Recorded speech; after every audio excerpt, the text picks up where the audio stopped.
more question, and then we're going to end. I think we're there.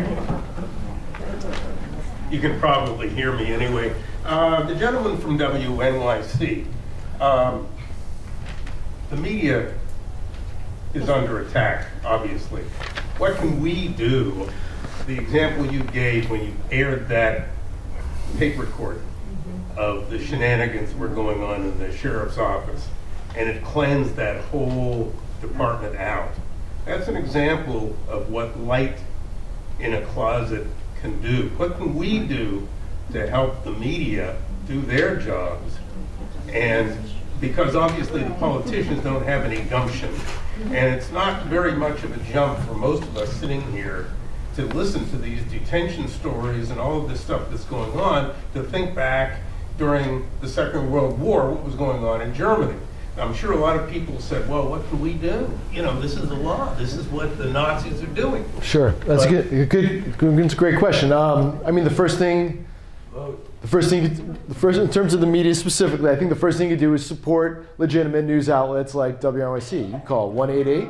I forgot the number, 376 WNYC. No, I mean supporting. If you live in the suburbs, or if you go to go somewhere for the summer, buy the local newspaper. Subscribe to the Times or the Wall Street Journal or the Washington Post online or in the paper form. But if there's a local paper in your neighborhood where there's a subscription, pay for that. Pay for the public radio station that you might already listen to. Supporting real journalism financially is huge. I mean, the fact that I kind of parachuted in, and I was just hanging around Bergen County for a few weeks, and I got that tip, was reflective of the fact that there's a dearth of local reporters left. So the reporter that in yesteryear would have been at the public meetings every week and would have had sources in the sheriff's department no longer exists. So that's why I got that scoop. So any sort of real journalism that you can support at home or wherever you might go to vacation or anywhere else, please do. The second thing is don't share fake stuff on Facebook.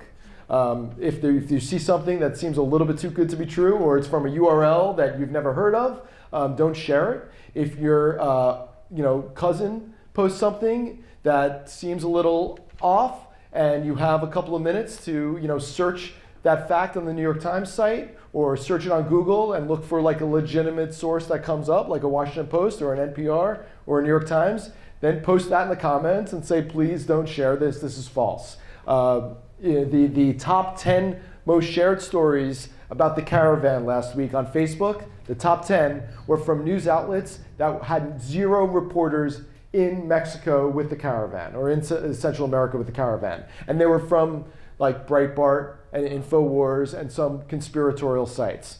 So that's all. Obviously, voting is part of other civic duty things, and showing up at public meetings is important too. But specifically in terms of supporting the media, use your pocketbook, buy the Sunday paper, pay for it online. Don't just read it for free, and police as much as you can fake stuff being shared on social media, because that's the real front, the next front in preventing conspiracy theories being adopted by our leaders.